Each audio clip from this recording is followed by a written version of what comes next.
Welcome to the Low Carb MD Podcast. No one is beyond help. No one is beyond hope. As we have always said, we're bringing you medical information and cutting-edge science, but none of this is medical advice. Please seek out input from your own doctor.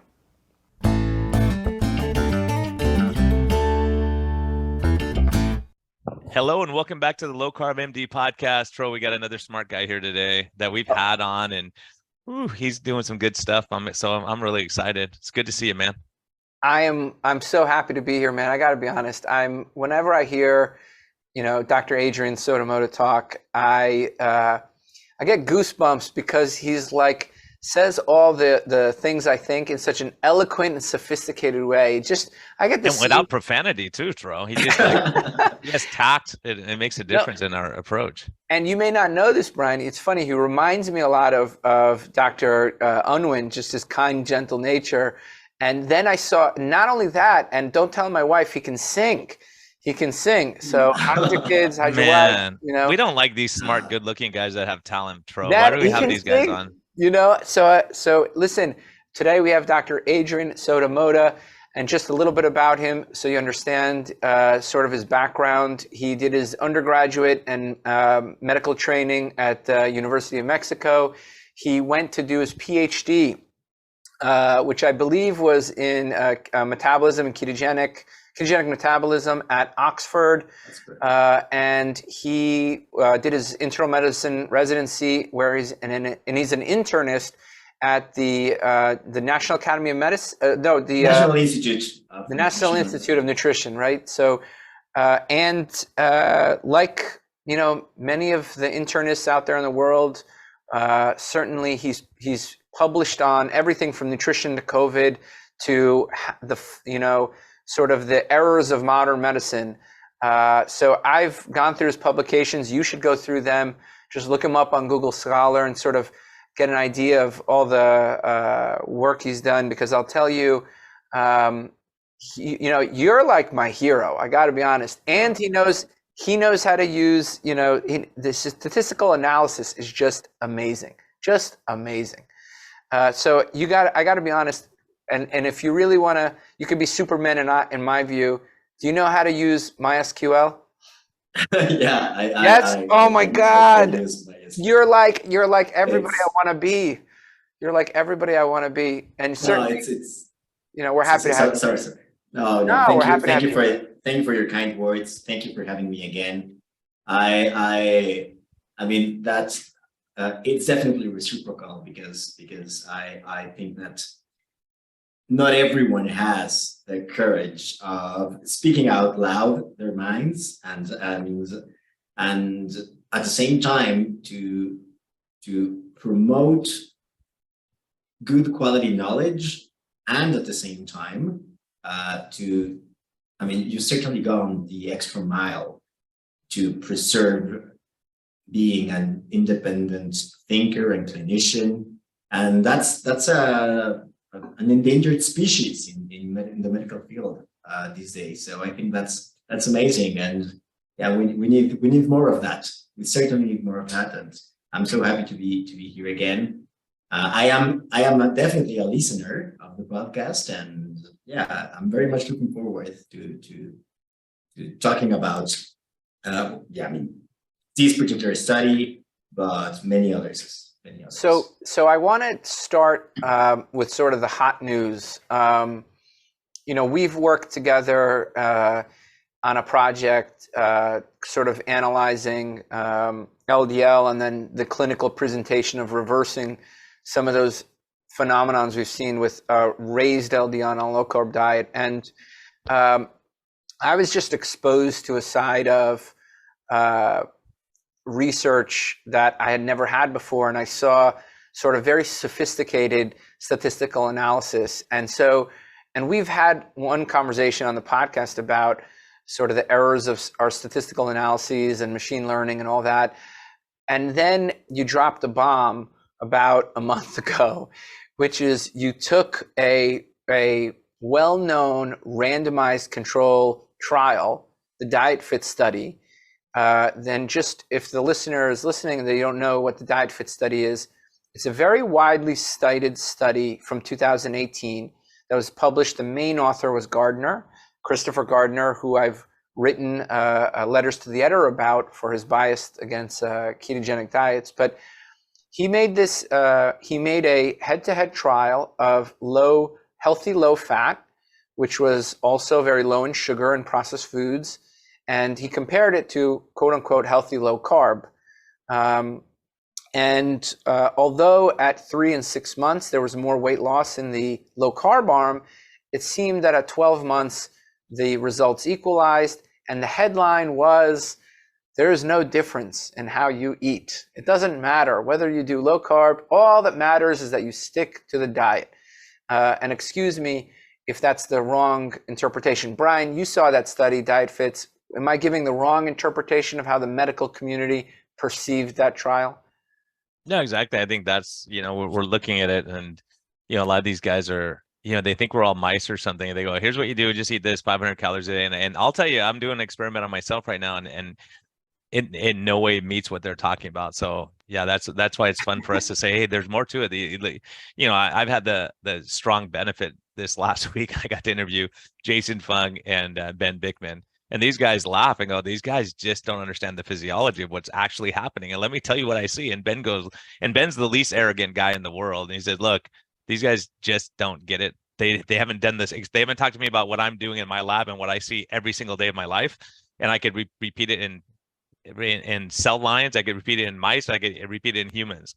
So it's one of those things where you start realizing there's more to the story than just saying, oh, it's just the insulin, or it's just the calories, or it's just the exercise, or whatever. So all these things we're very fearfully and wonderfully made. So our bodies are very unique, and I'm learning every day. And so that's why having great scientists like this saying, okay, let's question the paradigm and see if this is valid or not. Well, so they took the trial, the DIETFITS trial, and they reanalyzed the data. So Adrian, if you don't mind, can we all stick to first names? Is that okay?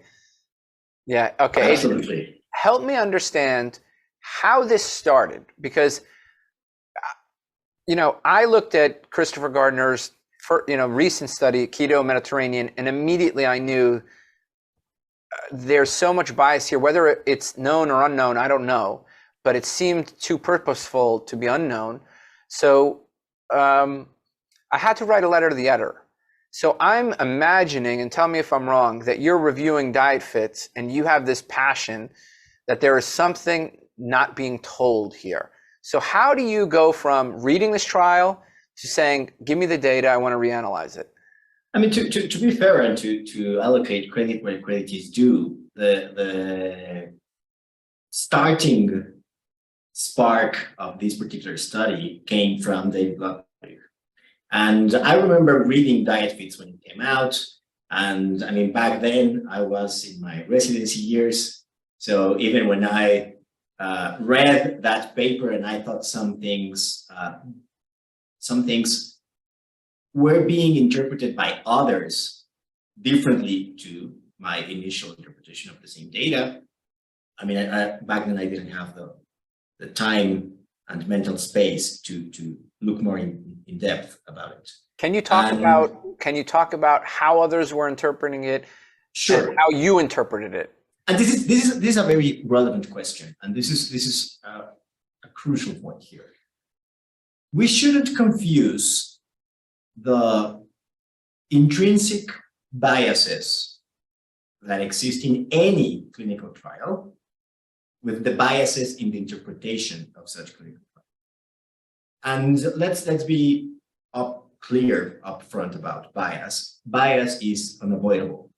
It's impossible to produce an unbiased experimental design, because in the end, a randomized clinical trial is the closest we have in clinical medicine to an experiment. And even if you control, actually, one of the weird things that we teach students when we teach about experimental design is that actually you can introduce bias by controlling certain things. So it's impossible, and it shouldn't be expected to see a perfect methodology. There's no such thing. Now, those intrinsic biases are independent of the very human bias, also unavoidable, of readers of the study. So the point I'm trying to make here is that it's not rare that people will have different interpretations to the same data set, to the same results. This is frequent, and all of us are humanly prone to read or retain or focus on things that will confirm our initial hypotheses. And in the end, it's not necessarily because humans are malevolent or scientifics are fraudulent. In the end, it's really the way our psychology works, if you want to put it that way.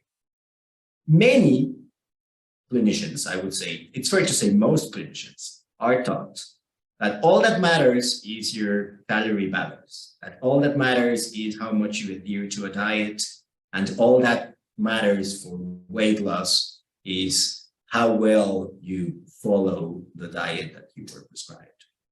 And in other words, most clinicians are biased towards confirming that idea. And a very common misconception, especially within the medical field, about randomized control trials is that they are useful for analyzing the mechanisms or the causes of a particular phenomenon. And this is not true. A randomized control trial is amazing for measuring how well something works, but it's not good for telling or for learning why it works. So one of the initial errors in the interpretation I was seeing back then was that this was took as evidence in support of the idea that all calories are the same, that all that matters is how much you adhere to a data set, to a diet, sorry. And the reason I wasn't agreeing with what was being said back then was, the first reason was that, and this is perhaps, I mean, just cut me if this is getting too technical in statistical speaking, but in statistics, we are typically taught that you reject or don't reject a particular hypothesis. And this is misleading because it's not the same to reject a hypothesis than to accept the alternative. And the best example I can think of, or the way example I put when I teach this, is imagine you are on a different kind of trial, a legal trial, a criminal trial. It's not the same to prove you're innocent than, your accuser is not being able to prove you're guilty. The result or the practical result could be the same. You're not going to jail. But it's not the same to prove your innocence than the incapacity of others to prove you were guilty. The same happens with clinical trials. Not because you weren't able to reject one hypothesis means you can accept the alternative. And back then, when I was reading DIETFITS, this was what struck me as that doesn't resonate. The interpretation others are giving to DIETFITS is not resonating with what I already knew back then about statistics. That, okay, this doesn't count as evidence in favor of all calories are the same. Now, I left DIETFITS, for a while, I dedicated to other things. And last year, David Ludwig told me, because I wasn't aware of this, that the research team made their data publicly available. And I want to say, I think this is very refreshing, particularly in nutrition science, because I think we also need more of this. Trials uploading their data. That's it. The way we did that with the LMH paper, the LMHR paper. Because it is impossible to avoid bias, because we need to acknowledge we have our own biases and we are bringing them to the table. The most transparent thing we can do is, here is the data.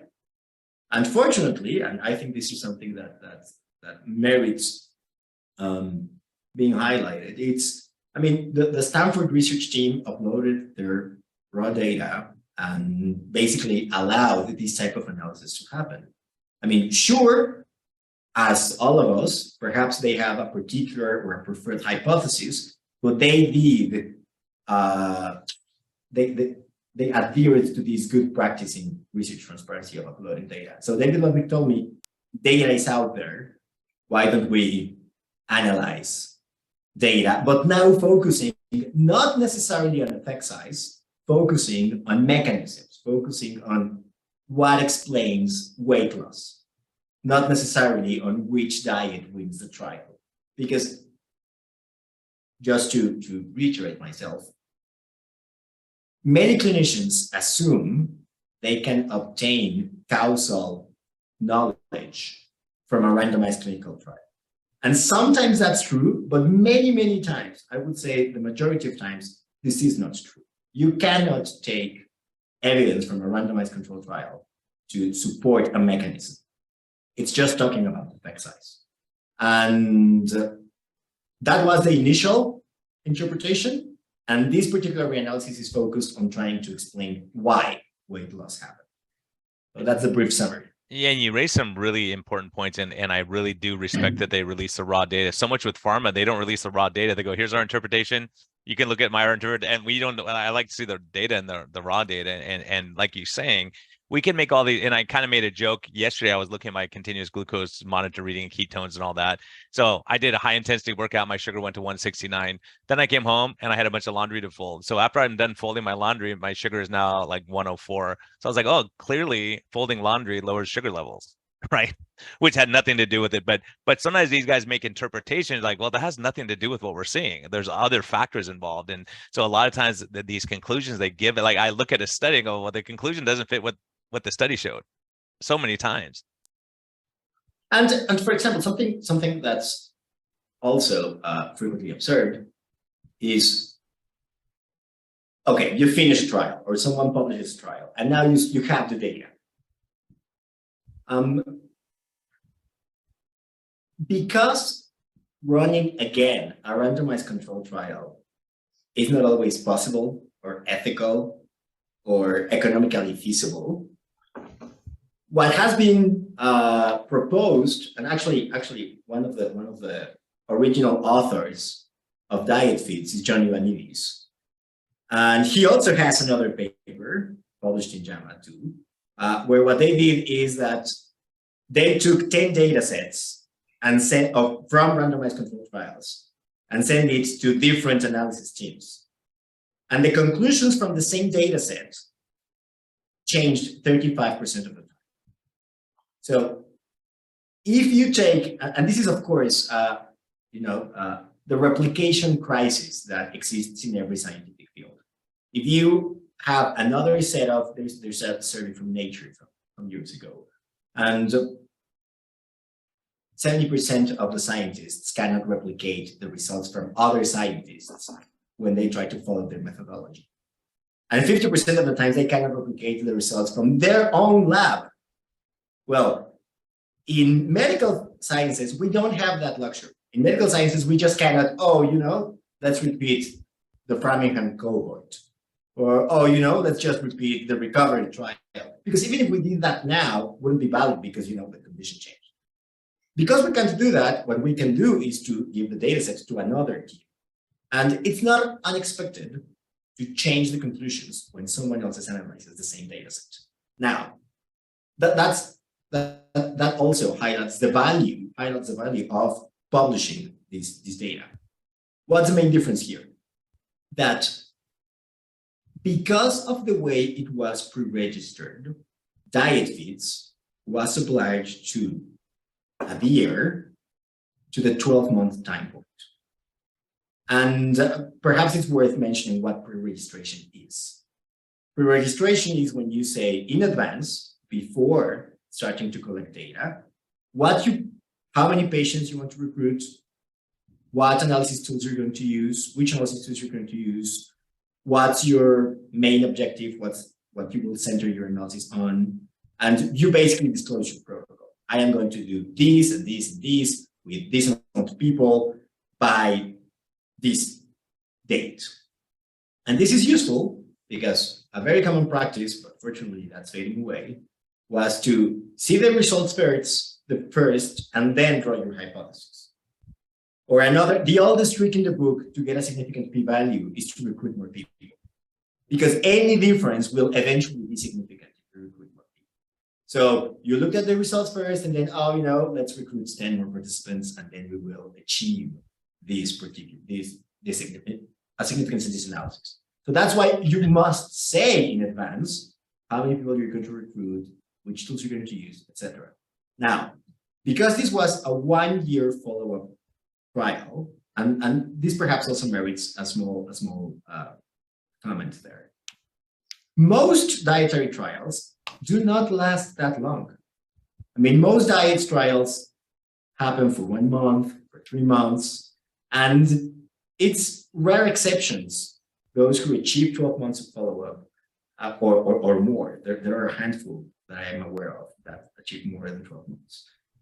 Because they already had in mind to complete 1 year of follow-up, they said, we will publish, or we will analyze at the 12 months. And then 1 year later, they published the intermediate time points. This is a joint paper from Kevin Hall and Chris Gardner. And they showed the intermediate time points where low carb achieved weight loss. But this was a separate analysis, also a secondary analysis, so to speak, because they had to adhere to a 12-month time point that they pre-registered. So this is what I mean. In other words, it's not necessarily a consequence of personal bias the way the original results were published. However, this does not mean that it is worthless to go and analyze the whole story, which is something that we were able to do because the data was out there. So also in the short summary from this particular point, I think that as any other clinical trial, DIETFITS is not a perfect trial.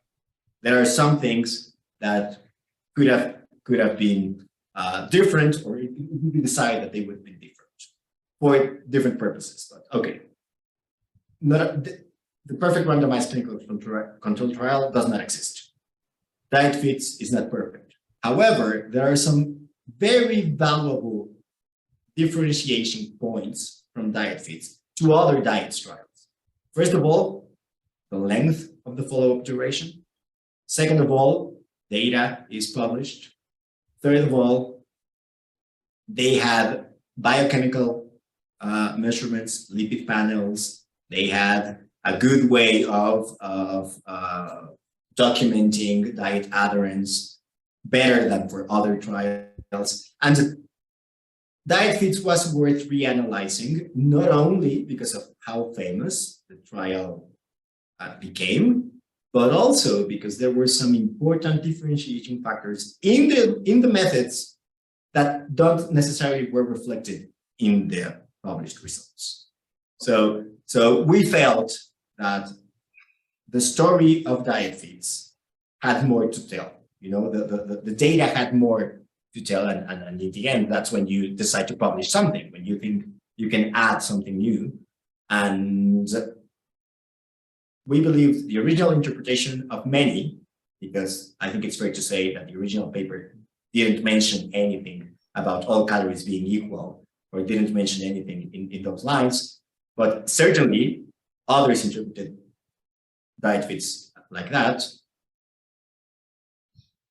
These data had much more to tell, precisely about mechanisms, and that was the main objective. Can I talk a little bit about this? So let's talk about the intervention so that the listener sort of understands what's going on. So they randomized 2 groups, right? And one diet was low fat, okay? And they said to reduce your fat, I think to the lowest level you can tolerate, and slowly add back fat until you feel like it's a place where you can tolerate it. They also emphasized avoiding all flour and sugar. Okay, all processed foods, flour and sugar. And so it's a low fat arm that happens to reduce the most highest glycemic carbohydrates out there, which is something to think about. Now, the other group was told to lower their carbs as much as I could, right? And then to slowly bring them back until they came to a point that was tolerable. And if I remember, they had monthly follow-up, right? They had some introductory sort of sessions to learn about nutrition. A dietitian gave it to the participants, and they had monthly follow-up with the dietitian. So, accurate representation of what the actual intervention was? Sure, but I want to emphasize why some of those points are crucial for correctly interpreting DIETFITS. It's not common, it's not frequent in other low-fat interventions that carbohydrate intake goes down as well. And this is one of the main points about why you shouldn't draw causal mechanisms from DIETFITS, because basically both groups reduce carbohydrates. Of course, one group reduced more carbohydrates than the other, but this makes this particular point harder to dissect.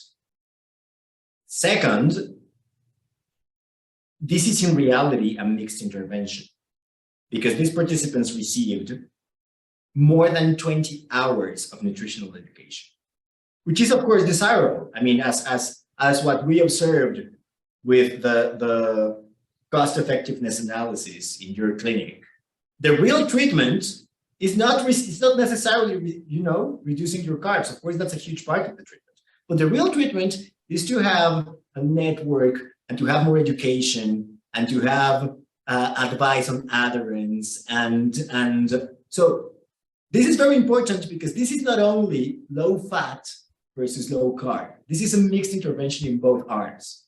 And it is very important to know to what extent you can attribute weight loss to the educational intervention, to the carbohydrate restriction, to calorie restriction. And this is not necessarily a point of criticism to the DIETFITS methods, because in the end, this is the type of healthcare that all of us should provide. We should provide education, we should provide adherence counseling, we should provide, yes, particular dietary goals, but this will inevitably make it harder to tell if this is solely the effect of low carb versus solely the effect of low fat. And in contrast, again, with what was observed in other studies, it's not common that that fat restriction is followed by simultaneously carbohydrate restriction. This is a key point in the methods of DIETFITS that should make everyone else to be cautious about mechanistic conclusions. You basically have slightly the same hypothesis in both groups. If I remember looking at the sort of the added sugar, and there was almost like no difference in the added sugar, or it was like a quarter teaspoon of sugar difference between the groups of added sugar. So, I remember thinking that the first time I saw that, I'm like, wait a second, how did they both reduce added sugar that much? Clearly it was a unique low fat. It was a composite sort of arm, that low fat arm. I 100% agree. So what happened? So at some point, David Ludwig is like, wait, we got to tear apart this data, and what happens next? Well, I basically like it was Christmas. I went for the data, and the first thing I did was to analyze time points separately, because this is another important point of consideration for correctly interpreting DIETFITS. Most of the effect already occurred by the 3-month time point. So they followed participants for 12 months, but most of the effect occurred very, very quickly. And from a statistical point of view, this is very relevant, because this means that most of the variable you're interested in has two very different conditions. One, where you have more statistical power, and another one where you lost some of that power because patients dropped out. Now, all clinical trials have dropouts. This is also, I think all of us would be suspicious if we read a clinical trial that's reporting 0 dropouts. This is just not expected, especially if you're following people for so long, for 12 months, because things change. People get a job at a different city and now they can't come to the visits, or people just get fed up, or people, for example, a very valid reason for dropping out, because this is also very important to mention. Many people see a weight loss clinical trial as an opportunity for weight loss. So what if people are dropping out because they already lost weight? Or what if people are dropping out because they are not seeing the weight loss they expected and they just give up? I mean, not all dropouts are the same. So in DIETFIT, 30% of the participants did not finish follow-up time. However, 90% of them completed 3 months. This is important because this means that you have much more power to detect differences in one point than in the other. And so the first thing I did was, okay, let's analyze time point by time point. They were taking measurements. I mean, the dietary advance was monthly, as you said, but then the measuring visits were every 3 months. Sorry, 3, 6, and 12 months. That's where they had blood work. And the first thing I did was to try to observe in equal conditions what explains best weight loss. Because weight loss is a composite result. It's a result from a composite of many different things. Weight loss is a consequence of adherence to any particular diet. And you can lose weight with very different diets.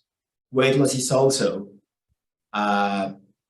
it's also influenced by how many carbohydrates you restricted, perhaps by how many fat calories you restricted, because of how much you restricted your sugar intake. But it's also perhaps influenced by your educational background. It's also perhaps influenced by the many different things.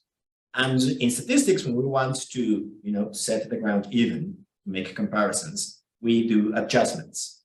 So what I did was that I adjusted for biological sex or baseline BMI. This is also important because, of course, if you started the trial being super heavy, you have more room for change. I mean, you can lose more kilos if you started at 140 than if you started at 100. So that's also an important adjustment. And in equality of conditions, then we put heads to head. What explains better weight loss? You see the calorie difference, you see it carbohydrate difference, you see it sugar intake difference, you see it. That was like the first question to ask to the data. And for this particular purpose, and because both groups restricted carbohydrates, to have more statistical power, we combined the groups. So because both groups restricted calories, sugar, and carbohydrates, okay, it's a fair question. Okay, if you get a spectrum of sugar reduction, you get a spectrum of calorie reduction. What explains better? And I don't know if it's valuable or not to share the screen, but I mean, even if it's just for us talking, this is this first question. The larger the area, the better something is predicting weight loss. And what I would draw your attention to is the 3 best predictors of weight loss, once you set the ground even, are related with carbohydrates. It's how much you restricted sugars, is how much you restricted your glycemic index. Perhaps it's worth spending a couple minutes explaining what the glycemic index and glycemic load is, and your total carbohydrate intake. Because again, remember, not because you were in the low-fat group, this means you didn't restrict your carbohydrates. So this was the very first question. And another point I will mention here is that there are 2 contentious or contingent models for explaining weight loss. One is the energy-based model, and the other one is the carbohydrate insulin model. And they differ in some relevant things, but one of them, the energy-based model, basically postulates that the most important thing for weight loss is calorie deficit. And it kind of works with the underlying assumption that all calories are the same, regardless if they come from carbohydrates, fats, or proteins. What matters is the calorie deficit. And the carbohydrate insulin model proposes that it's not the calorie difference, is the physiological consequences of your intake, particularly of glycemic load. Glycemic load is not only influenced by how many carbohydrates you ingested. It's influenced by the nature of these carbohydrates. And it's also influenced by other things like your genetics. Perhaps you inherited a particular set of genes that make your insulin secretion a bit more exaggerated. So this would also be influenced by, this would also have a consequence in your hormonal profile after you eat, which could then explain weight. So the first thing, or the most important result from this particular figure, is that the best predictors for weight loss are all related to the carbohydrate insulin model, and calories are actually very poor predictors. The calorie deficit is not a great predictor for weight loss. So because this was a positive result, then we continued digging into the rest of the data, but I'm wondering if this was clear, or if you think we should clarify one or two concepts about this before moving on. No, I think some of the criticism, came from sort of how this was interpreted. So basically, what this is saying is the biggest predictor of weight loss. It's sort of not the total. It's not the total energy per se. It's where the energy, what type of energy you consumed. It's not saying that calories sort of don't matter. It's saying that the type of calories seem to matter more. Is that a bad interpretation of this? No. That's an accurate interpretation. And perhaps the only thing I would add is that there are different ways there are different criteria for saying something is a good or bad predictor. Something can be a good predictor because it explains more of the variability, or because it makes less mistakes, or because there are different ways of judging if something is a good predictor or not. And this is more like a visual comparison of, after setting the ground even, what matters more? The quantity, the difference of calories, or the quality of those calories? And yes, your interpretation is correct for all the different ways you can judge a predictor on. So, and this is in the setting of a weight loss trial. So in people who want to lose weight, who are invested in their sort of healthcare, this isn't a weight gain model, this is a weight loss model, sure. Right? So what this is saying is, if you look at the people who are in a trial, and you guys aren't actually the first people to show this. I looked at a meta-analysis of trials. I shared it with you sort of privately, that they saw the sort of total calories meant nothing, but the protein and fat calories were linearly associated with weight loss, right? So meaning, like, the more protein and more fat, the more.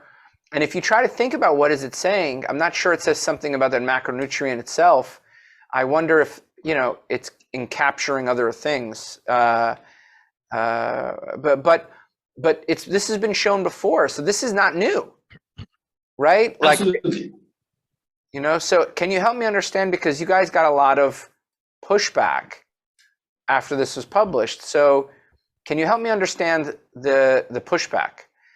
Sure. I think one of them that deserves some credit was, okay, well, if the quality was 20-something%, the glycemic load,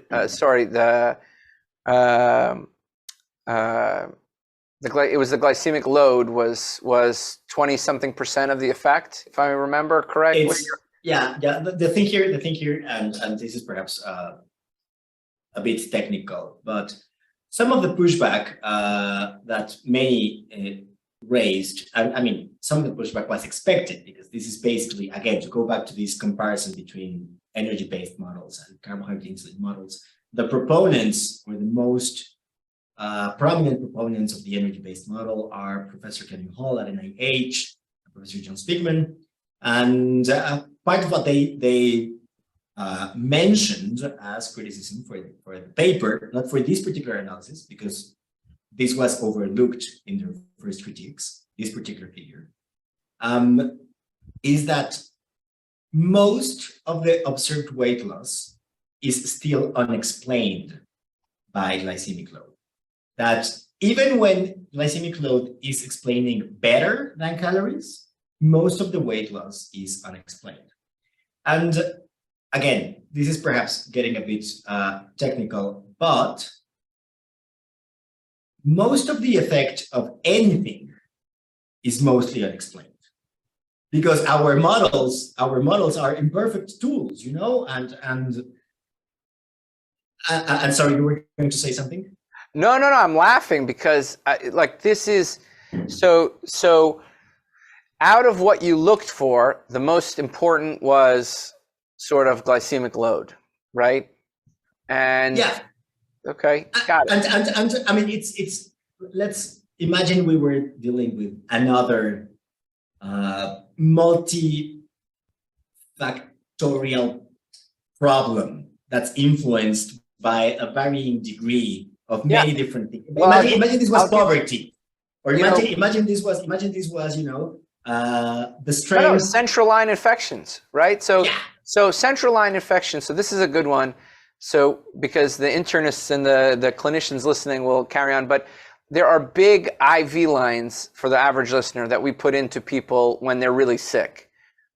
And we know ways to reduce people getting sick from those lines. Those lines themselves can get infected. If you have a big IV line in you, you can get infected. And it's a big problem for hospitals and ICU patients. We know ways to reduce it. We know it's like 10 things to do. Wipe the area, keep a sterile field when you put it in. Don't put it in the groin unless you have to. Put it in a clean site. Use an ultrasound guidance. There's a change shotgun. Exactly. There's a shotgun approach to making sure we improve the care for our patients. And I think when they reanalyzed the data, they found that the strongest predictor was how sterile the initial insertion was, and the second was it in the groin, right? Those were the strongest, but we still do all of them. We still do all of them. So is this a good example to sort of, how can you take this example and highlight it in the paradigm of DIETFITS? Yeah, I mean, to quickly try to put a non-medical example, perhaps for those who are not as familiarized with IV lines. Imagine I am trying to say what explains better the strength of the United States economy. Geez, I mean, that's influenced by tons of things, by the behavior of different industries, and by the population size, and by migration, and by even weather, because perhaps weather was particularly bad that year, and some part of the agricultural production was, limited that particular year. It's influenced by a ton of things. And now imagine that I am just saying, hey, this particular factor, education level, or the whatever, I mean, the production of cars is explaining better the strength, the GDP of the United States than the production of internet memes. Okay, I mean, this doesn't mean that the production of cars is explaining all of the observed economic production of a particular country. It's just that it's explaining it better. Now, then what explains the rest? The part of the critique from Professor Spiegman and from Professor Hall was that, okay, what do you think then it's explaining the rest? Like trying to say that it was macronutrients, the diet allocation. But the point here is that most of the observed unexplained variability comes from errors in measurements. Because that's also why you would never get perfect explanations from this type of models, because our instruments are imperfect, and because some of that variability is simply measurement error. Now, knowing that, and because all these data in this particular figure come measurement, which is the dietary recall, we try to go the extra mile in showing, okay, and there is convergence in data from other sources that don't have the same biases. And let me just make a small point here. A dietary recall is simply someone asking you, hey, what did you eat yesterday? You know, or if I go, which is and there are different ways of asking for this. The way DIETFITS did it, and it's a better way than what you would find in in other dietary trials, is that they randomly called their participants 2 days in the working weekdays and 1 random weekend day to tell them, hey, what did you eat today? What did you eat yesterday? To get a more slightly less unbiased results for the dietary questionnaires. We all know that dietary questionnaires are inaccurate because people want to please the research team, because people simply forget what they ate. We tend to underestimate what we ate. No, and that's why. So eating is almost eating as a human behavior wants to be subconscious, right? Just like we don't count the amount of breaths we take, we don't count the milliliters that we urinate, we don't count the amount of, the stool that we have versus what we take in. So, these are all subconscious things. So it's a subconscious general behavior. So there are huge gaps in this, but you'd expect that the gaps would be equal on both arms, right? Yeah. Am I wrong? Yeah, exactly. That's the point. There's no reason to believe that this inaccuracy would be concentrated in one arm and not in the other. So this means 2 things. One, we shouldn't expect explaining most of the observed variability because we are using imperfect measurements tools. But second, at the same time, we don't have a reason to believe accuracy would be way better in one arm versus the other. Unless a intervention had an improvement in mental health and clarity that caused better tracking. I'm just thinking outside the box. Yeah, absolutely. No, and that's true. So, but I don't think they're thinking about these, right? I don't think our critics are considering these as a potential viable mechanism. Yeah, no, it's definitely not in their most frequently stated arguments. Now, if you remember, for these we combined groups. It's worth mentioning. I want to talk about this particular comparison because it's worth mentioning that adherence is, of course, a big layer in how much weight someone loses. And now this is separated groups. This is carbohydrate intake just in the carbohydrate reduction group and fat intake just in the fat reduction group. And is adherence correlated or associated, to be more precise, with weight loss? Well, sure. I mean, this is a truism. Of course, adherence is important.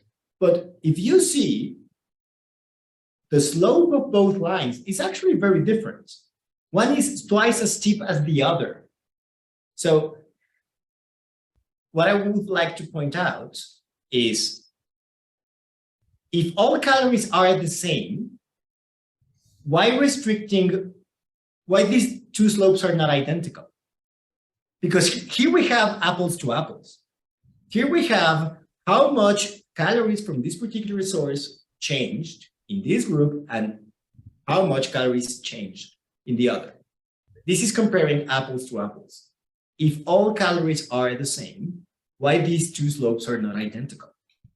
Why you get twice the steepness in your slope when you restrict carbohydrates than when you restrict fat? And I think this is a good argument against the notion of it doesn't matter the type of calories you're restricting, you know? It just matters how many of them you are restricting. So, but tell me. no. So I'm just, I'm a little curious here, but this doesn't take into account how the type of calories, how they affect future intake, right? So yeah, I'm curious. Did you have the ability to check like time point 0, 3 months, 6 months, 12 months? Like, how did these models change over time? Sure. Because there is limited space in most journals, we can't put in the main paper the results from every single time point. But it's all there. We did it, and you can check that out in the supplement, and you can check that out in the code. They are consistent. What you do see is that as they lost participants, the capacity of detecting these differences is gradually reduced because it's a function of how many participants are still in the trial. But sure, and actually, one of the most interesting results for the 12-month time point is from their lipid markers. Because let me tell you briefly about why lipid markers were used here. As I said before, we tend to do not trust too much the accuracy of dietary questionnaires. We know they are inaccurate.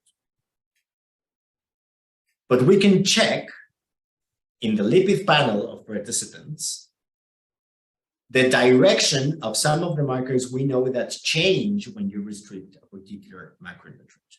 So we know that your triglyceride to HDL ratio goes down if you restrict carbohydrates. We know that your total cholesterol should go down if you restrict fat intake. And because DIETFITS published data of their lipid panels, we could see, regardless of the bias we know the questionnaire has, if the biomarker of intake is telling the same story.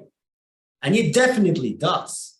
The biomarker of how much fat you were eating is meaningless. It's not significant. The biomarker for both groups of how much carbohydrate you restricted is highly significant. Not that p-values are amazing and most statistics people hate them, but that's a very tiny p-value. It has 9 decimals. People get happy when they have an 0.05. So my point here is that this is telling the same story, and it's not influenced by the already known and talked about bias of diet questions. This is convergent. Now, if you analyze this particular analysis for the 12-month time point, the triglyceride to HDL reduction has a huge slope, almost twice as big as this, which is already big. So you can say that at 12 months, after 12 months, what explains better weight loss for both groups is your carbohydrate intake reduction. And remember, it is important to aggregate them because both groups restricted carbohydrates. So this is more about... This was a clever, I got to be honest, this was very clever. When I saw this, I was like, this hits the nail on the head. You're basically saying, okay, total, we know the mechanism of low carb diets will lower triglycerides, increase HDL. We know the mechanism of low fat diets will reduce all of them, all the LDL and, sorry, not all of them, reduce LDL and HDL reliably, right? And so this was a very, I thought this was clever. So I'm guessing, whose idea was this? Because this is not sort of like 101 thinking here. This particular one is David's input because, and actually at first, both of us were reluctant or doubtful about how this will be perceived by others. because actually I presented this data a few months ago at the Harvard's obesity seminar. Because we actually can measure, biochemically, your macronutrient intake. Not perfect, of course. Again, some of the variability is not explained. But I mean, this is a fairly reasonable and unbiased way of trying to look how much of a particular macronutrient you're getting. And because the original data set doesn't have total cholesterol, David suggested we could add the HDL value to the LDL value to get a good proxy of total cholesterol. Because in the end, that's what guidelines say you should prescribe. Well, probably it normalizes a little bit. VLDL probably, those differences. So it's still smart. Did they look at insulin levels in these patients? Yeah, and this is, if you allow for one more, I believe this is one of the more important results in this particular reanalysis. Because remember, this analysis is more about learning why people lost weight than which diet is better. One of the predictions of the carbohydrate insulin model is that those with higher secretions of insulin should lose more weight if they restrict their glycemic load. And this is exactly what we observed. Those who had the highest insulin secretions at the beginning of the trial, and at the same time were among those who reduced the most their glycemic load, lost on average twice as much weight as those who were in the opposite part. Yeah, and the critically important part of this is, okay, we're looking at visceral fat versus subcutaneous, which no one talks about, right? Subcutaneous fat, you could have more hyperplasia where you get more cells to distribute that fat. The visceral fat is you get more hypertrophy. And once they get really full, it's hard to break those down, right? So the point is, okay, if you're doing, for instance, if we're going to talk about the calories and the insulin model versus the calories in, calories out model, what Jason Fung is doing, what other people are doing, say there's going to be a difference if I give you 1,000 calories a day every day, or if I give you 2,000 calories every other day. Even though it's the same amount of calories, your body's going to react differently. And I could tell you for a fact mine does, because if I cut your paycheck in half, you start spending less money, right? And if I say, okay, I'm not sure when you're a real estate agent, I'm not sure when you're going to get paid, but as long as you have enough money on the bank, you don't have to start cutting back on things. And I think that's an important point that they miss out when they talk about just weight loss, and not, because I can tell you, Fro, I know you're saying the same thing. I can look at someone's insulin level, triglyceride HDL ratio, and I can predict probably what their visceral fat's going to be, right? Based on that. And so those are the people who are going to have the most bang for their buck on a low carb ketogenic diet. And also the muscle sparing effects of ketosis is going to be beneficial in that, rather than being a calorie restriction when you start losing muscle mass over the long term. And I think these are things that we really have to look at for long-term success, because everyone did the Biggest Loser and they all lost weight, but they all gained it back. And also something that's very important to mention is that, again, because this has all participants combined, because again, both groups reduced glycemic load. Of course, carbohydrate reduction group reduced more, but still, you have quite an overlap there. Both groups reduced the same amount of calories. I mean, the calorie restriction between both groups at every time point is not significant. So they reduced a comparable amount of calories, but they weren't reducing a comparable amount of their glycemic load, and they didn't start at the same point in terms of insulin. So this is drawing a very different picture. And I absolutely agree with what you were saying. We all have, those of us who treat real world patients, those who are exposed to these cases daily, know empirically, if you want, that there are ways of knowing if someone is insulin resistant or not, even if you don't measure insulin, and vice versa. You could see someone's insulin or someone's HOMA and try to infer how much visceral fat they have. So we already have these inputs in our practice. And this is a indirect and imperfect, of course, way but that's converging with what you would expect. And sure, those who have the higher insulin secretions, as predicted by a carbohydrate insulin model, have more further buck when they restrict carbohydrates. In the end, there will always be people who don't want to restrict carbohydrates. And there will always be people who don't want to restrict fat. And there will always be people who are willing to take a particular medication and those who will refuse it. But this is helpful to identifying and to personalizing advice, individualizing advice for who should make more emphasis on carbohydrate restriction. The same that happened in DIETFITS, where you can prescribe something and simultaneously achieve glycemic load reduction, happens in real life. I mean, can you lose weight with intermittent fasting? Sure, but if you fast, your glycemic load is coming down.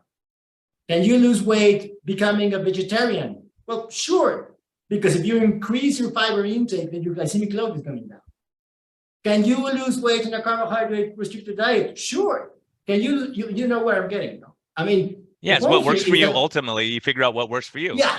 Right. Yeah. And that's why it's, helpful to two groups of people who were prescribed different things, but converge in glycemic load reduction and converge in calorie intake reduction. What explains better? The observed weight loss. And that's what this particular analysis is about. And that's why I think that this phenomenon is arguably unexplained by calories.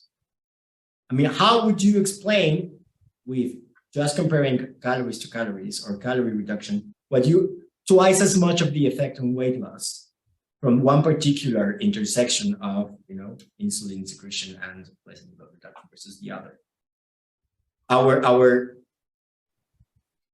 Obesity in the end is a physiological phenomenon. And to me, and perhaps I'm biased because that's what my PhD was about, I consider myself as a physiologist. Perhaps I'm biased to see physiological mechanisms behind physiological phenomena. And I think this set of results argue way more in favor of physiological explanations or glycemic load explanations, hormonal explanations for weight loss and weight gain than simply calorie intake change. Yeah, I think this is critically important information because, one of the big things is we have to look at, I get people, and I've had people 400 pounds and their insulin level is normal, their triglycerides are normal, HDL. So metabolically, if I'm looking at it from that standpoint, they're pretty darn healthy, but they have a ton of subcutaneous fat and not much visceral fat. So the point is, in that person, it's not going to be about carb restricting necessarily if their insulin's already 4 and their metabolic, and we have to look at the calorie part of that person. But a vast majority, that's an outlier, a vast majority of people are going to have a majorly high insulin, insulin resistance that we're seeing, hypertrophied fat cells. And that's why these new drugs that are coming out seem to they're making more hyperplasia of fat cells so that we can at least oxidize it. So short term, you get good weight loss, and then over time, your body goes, now I got all these extra fat cells. I go back to my old diet and gain back twice as much weight. That's what we're up against. So Troy, I'd love your opinion on that. On the GLP-1s or no, just in general, as far as saying, hey, look, if someone has if they look good metabolically, you can make an argument that is going to be about a calorie restriction approach more so in that person than trying to, for instance, if we see people and their insulin's 80, you got to do, even as you do and I do sometimes, go up on the fat intake initially to get that insulin under control. So as an example, I have a patient, she goes, oh my gosh, I had a terrible Christmas and I was eating everything and drinking and having fun and all this. But she goes, you'll be proud of me. I did a 22.5-hour fast. I said, oh, that was penance, wasn't it? You suffered, didn't you? She goes, yeah, it was rough. She goes, I was going to do 24, but 22.5, I was done. So, but she made it clear that it was 22.5. But the point was, had she been eating low carb and been eating healthy before that 22-hour fast is nothing. My people who are really doing well, they'll fast for a day. For me, I've been doing this alternate day fasting stuff, and it's so easy. I'm not hungry at all. It's super ridiculous. And because you have to be able to be in a fat burning mode. If you can't break to the fat cells, then you're starving, right? You're trying to eat salad and you're 400 pounds and your insulin's 88. Good luck. You're going to be eating McDonald's at lunchtime because you're starving and your body's telling you, look, you cannot do this. But if that same person had, 4 or 5 eggs for breakfast and maybe some salmon at lunch, they're not hungry at all because their body goes, oh, I'll just run the fat you gave me. Even if I can't get to my own fat store today, tomorrow I'll be able to because I'm lowering that insulin down. And that's what these guys, it just doesn't seem to cross their head. But I'm telling you, clinically, that's exactly what we're seeing. Yeah. So I'm in agreement. Look, I think the key thing here is how do you find who's going to benefit from a low carb dietary intervention and who may not benefit. So I think given the fact that 90% of our population is metabolic syndrome, it becomes very easy to recommend sort of a low carb diet. Now, when you get to metabolically healthy people looking for 10 pounds of weight loss, I don't think, I not that I don't care anymore, but I think you're right. Maybe sort of in that situation, I think more about, fat being used versus fat being burned, Yeah, and using it, and you're doing more time restricted eating, and people do better that way. Like if they're ultimately taking in less calories but they're able to. If you're metabolically healthy, you're able to do that, and you're not hungry all the time. Probably if you're only 10 pounds away from your goal weight, you probably aren't having eating disorder problems where you're binging all the time. So it's the thing that we don't play into account on a lot of these studies is the mental aspects of that, and the food addiction part of it, and the emotional part of it, and the stress component in sleep. That's why I've been hammering that component, because that's a lever we can pull, and that works for everyone. I guarantee you, if you're stressed out, you slow down your weight loss and metabolic, all these things happen. So you spike up your stress hormones, your cortisol. If you're fighting that all the time, it's better to say, okay, I'm going to chill. I have people go on vacation. Mindy Pelz, we just did a interview, and Jason Fung and Bickman, they all say the same thing. It's like people go on vacation, their sugar's normalized and they feel good, even if they're eating worse sometimes, but their stress hormones are dropping. And there's zero doubt if you're stressed and tense and worried and you don't work out and you're not taking care of yourself and you're on the wrong track, that is horrible. Or if you weigh yourself 50 times a day too and stress out about losing weight, the people who don't care, they lose weight like nothing, like they do great. And other people are like so obsessed with, it's like trying to get pregnant. And you're like checking your ovulation every 5 minutes, and you're so stressed that your cortisol screws up and you can't get pregnant. Then you don't worry about it on vacation and you get pregnant. So I think there's so many factors like that we see, but I think that's a huge. You know what the biggest thing is, Brian, for vacations? There's no pantry. There's no pantry. And you're probably distracted. You're going for walks. You're doing things too. Yeah. But a lot of those times people it's like experimenting with new foods and doing different things. And probably most of the time, wherever you go, you have a better food quality than what we have in the States, right? Because if you're in Italy and you have pasta, it's going to be a lot different than here, at a fast food restaurant or something. I mean, there's a lot of factors. There's so many complicated things you just brought up here between stress hormones. In fact, we're doing a practice-wide, maybe one day, Adrian will lower his standards and come help me out again. We have so to look at those factors, Brian, we actually are we got database level to our charts, and we're analyzing all of these different components, stress hormones, insulin, and correlating it between how hungry people are or how depressed people are on validated surveys. So what we're trying to do is establish links between appetite, mental health, and all the things you just mentioned, because right now it's not in the literature.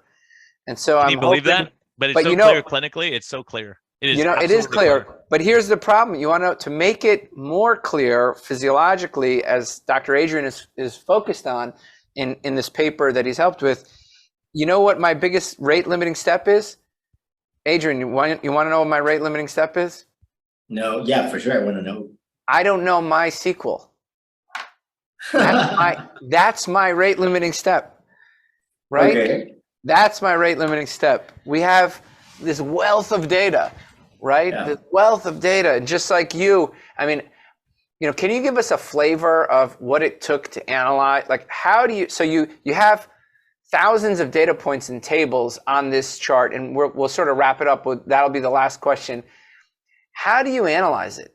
How are you, is there like the 101 non-clinician easy way? Like, what are you doing? Are you using sophisticated statistics? Is it, like, how do you analyze this? Because people look at the final product and I don't think they know how you got from, here is everybody's data you know, here's how much they ate, here's how much weight they lost, here's their blood values, to these pretty graphs that you made. So how does that happen?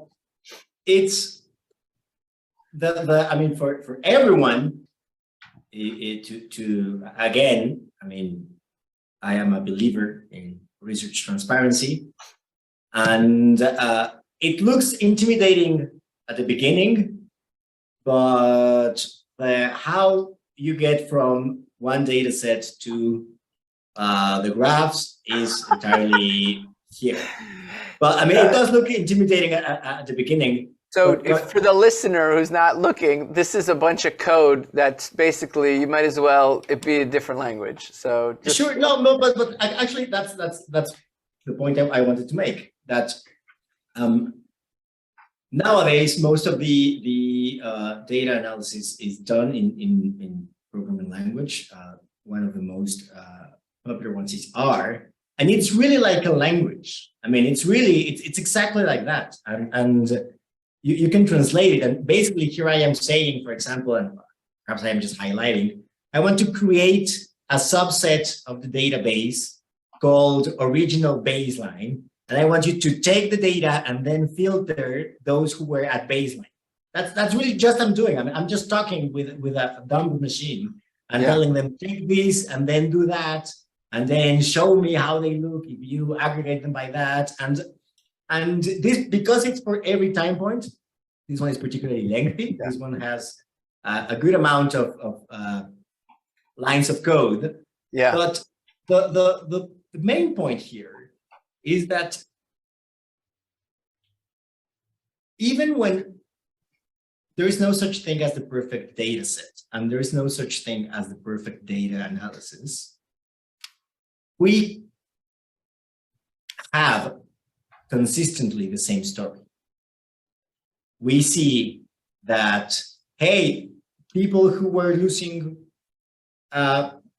restricting carbohydrates were losing more weight at the time point where you had most of the participants in the trial, and a bit after that, and then their diets converged, and then you lost some of them, so you lost the capacity of detecting that. But hey, their biomarkers are telling the same story. And hey, if you set the ground even and do head-to-head comparisons, you get the same story. And hey, if you look at their adherence, you get a consistent story with a particular model and not with the other. Why do you think they don't look at the data the way like you and I may? Why do you think that? I think I am generally optimistic, and I tend my default setting is to believe optimistically that everyone was doing their best. I believe that the original report correctly adhered and had to adhere to what they said they were going to do. I mean, that's my take on it. And sure, I mean, Stanford researchers have their biases, and we have ours, and Professor Hall has his biases, and Professor Speakman has his biases, and all of us have our biases. But I think that they reported what they said they were going to report, and they did it in a good way, certainly with more quality than what you observed in other diet. Can I say this a little differently? Because I've criticized Gardner. If I was designing a trial against low carb, I would have designed it exactly how he did. If I was designing a trial against the ketogenic diet versus the Mediterranean diet, I would have designed it exactly the way he did. If you came to me and said, Tro, I want you to make look low carb look bad as you can, I would have said, great, let me equalize the arms. Okay, let me cut the sugar and flour in everybody and improve the diet quality in everybody. That's what I would have said. And then if you came to me and said, I want to compare keto to Mediterranean, well, I'm like, well, look, just say that it's unsafe to leave them on the same amount of medications. So cut the medications in the keto arm, and it'll look the same in the end. That's what I would have said if you came to me and said, Tro, I'm going to pay you to make these trials look bad. Yeah, that's what I would have done. So what am I? I don't think I'm like a social media punk. I'm not some smart clinical design trialist. So why am I thinking about this wrong? Am I thinking about it all wrong? You know? I want to let Brian say what he wanted to say. Yeah, I would say the problem, I'll tell you, here's the problem with the scientific method. I have gray hairs here because I know the scientific method, right? The point is to have a hypothesis and try to prove it incorrect. You do everything you can to prove it incorrect. And when you can't, you say, okay, then this hypothesis is correct. The problem is everyone has a hypothesis and they want to prove it correct. And that becomes an issue because you see it that way. Because if I'm biased towards low carb, I'm going to say, oh, the low carb people did better here. Let's exercise more. Let's do other things to make this arm look better, just out of bias. So I think there's that. And I think there's a huge throw, and I hate to give you credit, but I will. Like, you talk a lot about satiety, and the more I'm around, that is a key, because when you're stressed, satiety goes out the window. It's not about, you're stressed. You're not eating because you're hungry. I have so many people, they go, don't give me an appetite suppressant because I'm not even hungry. I'm stuffed and I eat because I'm stressed. And that's how they deal with their stress. So all this stuff we talked about where your friend McAlpine said we should have our license revoked has been absolutely 100% correct. Because we see it, because who's going to go off the rails? Everyone's stressed out. You go back to your old habits. Oh, you're something happened in life. And so those things, these guys studying mice don't understand that, because mice aren't going through divorce and stress and all these other things that we do. You're not hearing, Brian, you're not hearing, if you came to me and paid me to design a trial, I would have done what they did. No, I get it, because you're trying to prove your point though, right? If you're trying to prove that low carb isn't working, you find a way to make it so it's just like anything. If you don't say, yeah, their blood pressure didn't change, but, oh, by the way, we didn't mention that they came off 10 medicines. You know what I mean? There's a lot of stuff like that I've seen in literature where they don't factor these things in, where obviously there's changes, because we see it. If you lower people's insulin level, what happens to their blood pressure? What happens to their stress hormones? What happens to all these other things? Like Ben Bickman brilliantly says in his book, right? Why we get sick. He goes, look, it's all tied back to that same thing. Or you could throw 10 drugs at people, or you could fix the underlying physiology. That's the problem, right? If you don't address that, you're going to be in trouble. But so my question is how do you explain the phenomenon of, Tro's a lowly internist social media punk, and he would design the trials the way Gardner did if he wanted to make low carb look bad? I don't know how to explain that answer. I don't know how to explain that answer. Well, it could there's so many factors. Adrian, I don't want to get you in trouble. But it could have to do with who's funding. No, not at all. Right. So it could have to do with your biases or who's funding you too. So if I'm saying calories don't matter, maybe a higher calorie foods or less calorie dense foods, I might, be sponsored by those guys. So I think there's definitely bias that way. But I don't know about these guys in particular. I really don't know. But you try to assess, like, if you really want to help the population, go, what is the truth, not what I think it should be the truth. That's the problem. I know, but when you come to the point of trial design, you certainly are considering, how to make trials viable. But so we could talk about all the studies that got retracted that were totally flawed studies that were horrible, that got approved by all these smart people that should know better. We don't have enough time to do that. Yeah, so, I know. That's what I'm getting at. Adrian, I just want one last question. What do you I just want to hear your answer to this, because we've been steamrolling him. What do you think about sort of the way, like, if you look at these trial designs, what is your gut reaction to them? When you look at DIETFITS and the trial design, when you look at the Keto Med study, what is your gut reaction? I mean, my first reaction is typically, and actually my first objective every time I'm reading a new clinical trial, is I try to focus on what's the question that's really being answered here. Because most of the times, the problem is not on the method. It's not in the method. Most times is that people think that this method is answering a different question to what it's really being answered. And sometimes those people involve the researchers. I don't know of and actually, and this is something very important to mention, one of our co-authors is part of the original DIETFITS research team. Dr. Lucia Aronica was part of that and she's now researching metabolic interventions for psychiatric illnesses. So I think, and I think I don't have a reason to believe that the methods were intentionally biased against or in favor any particular arm. I do believe that because of the way the methods were planned, so you can answer some questions and you can't answer others. I mean, it's not necessarily it. I mean, the weight or the guilt is on the interpreter. Not necessarily the method is just a mechanism to produce a bunch of results. And most of the time, the problem is on who is interpreting these results. And very frequently, the reason results are being misinterpreted is that you believe this method is answering a different question. What I think happened here, and again, I don't have a reason to believe that, I mean, I wasn't around when this trial was planned. And we had some, actually, Chris Gardner knew in advance of our analysis because he saw it in advance and he reviewed an initial version of the draft. And some of the original statisticians reviewed part of our methods. And DIETFITS was not concerned about explaining weight loss. It was just comparing two kind of similar arms. And this is important. But so this is the point, Adrian. Why would you, so again, trial design, and this is where I maybe take a step that you shouldn't, but I'll tell you, why was it designed in a way that equalizes the arms? So because you could argue, I mean, playing devil's advocate, you could argue that in the end, both parts of the diet wars agree you should avoid processed foods. Or at least, I mean, I know there are some weird examples where they would say you can go crazy with ice cream if it fits your macros, no?